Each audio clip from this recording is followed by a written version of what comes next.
standing at the foot of the tallest mountain on Earth. The cold biting your cheeks, the air already thin, your heart already racing. You tilt your head back, and there it is, Everest, impossibly high, impossibly beautiful, and you think, I want to go up there. That feeling, that is human, that is real, that is the beginning of every great journey and every great mistake. 200 bodies lie on Everest. Some of them have been there for decades, frozen in time, their stories unfinished. Some of them serve as markers, grim landmarks for the climbers who follow. Think about that for a second. Someone's father, someone's daughter, someone's whole world reduced to a waypoint on someone else's route. At 8,500 meters, you encounter a body in bright neon green boots. The boots are almost cheerful, neon green against the white snow. Someone chose those boots. Maybe they were a gift. Maybe they were his favorite pair. We don't know his name. We call him Green Boots. And somewhere in the world, someone who loved him knows exactly whose boots those are. It is a sobering reminder, maybe the most human reminder on that entire mountain, that even your tragedy can become someone else's navigation point. Your most vulnerable moment, the last moment of your life, becomes a landmark, a reference, a shortcut in someone else's story.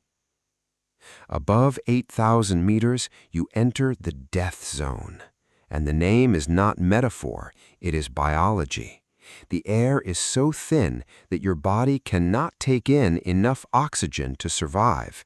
Your brain begins to fail. Your judgment warps. You start seeing things that are not there. Every breath you take is a losing battle, your body spending more energy than it can possibly absorb. Every single step forward is your body dying a little. And yet, people keep going, up, because the summit is right there. It must be. It has to be.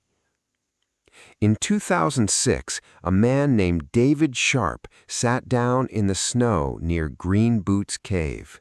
He was alive. He was in trouble. He needed help. Around 40 climbers passed him that day. 40 people. They saw him. Some of them stopped, briefly, and moved on. I want you to sit with that, not to judge those climbers, because judgment is easy from a warm room.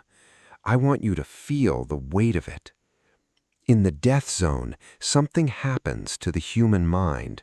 The goal, the summit, becomes everything, and everything that is not the summit begins to disappear, even another person's life. When the goal is everything, what are we willing to leave behind? That is not a rhetorical question. That is the question of our lives. What drives someone to keep going past that point?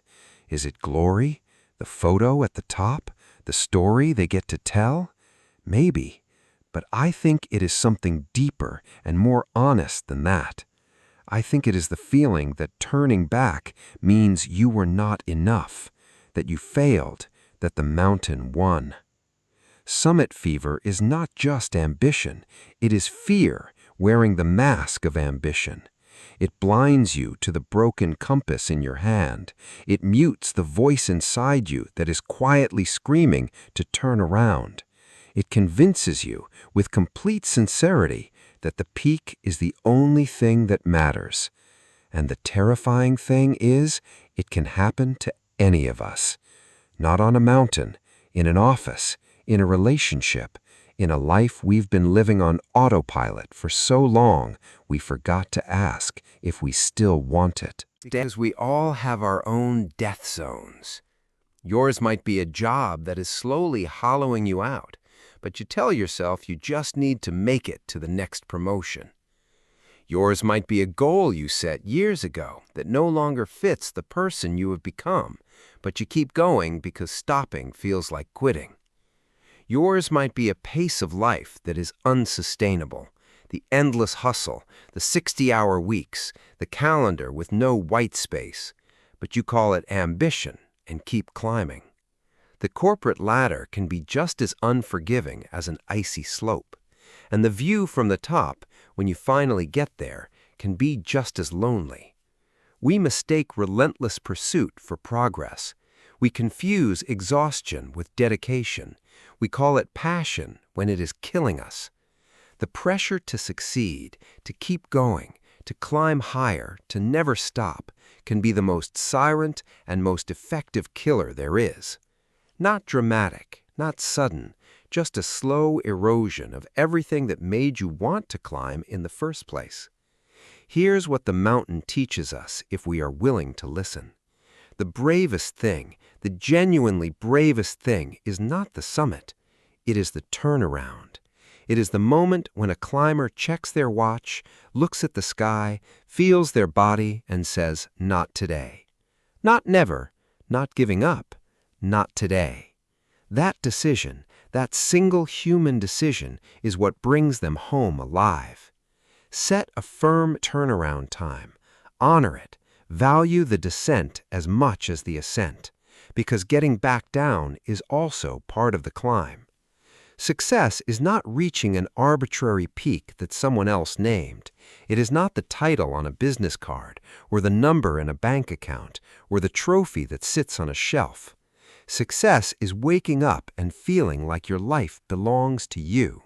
It is maintaining your health, your relationships, your sense of self, while pursuing something that genuinely matters to you. The view from the base can be just as beautiful as the view from the top. Maybe more so, because at the base you can breathe, you can feel your legs, you can look up at the mountain and smile, rather than looking down from it and wondering how you're going to survive the descent. The greatest victory is not the highest point. It is coming home, alive, whole, with stories worth telling and people still there to hear them. Sometimes the most courageous act is not to climb higher, but to choose a different path entirely, a path that is slower, quieter, less dramatic, and leads somewhere you actually want to be. So, climb wisely, live fully, and remember, the mountain will always be there. The seasons will come and go. The snow will melt, and the summit will sit exactly where it always has.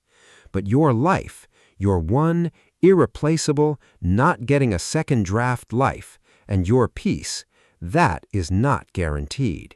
That is not permanent. That must be chosen every single day. Thank you.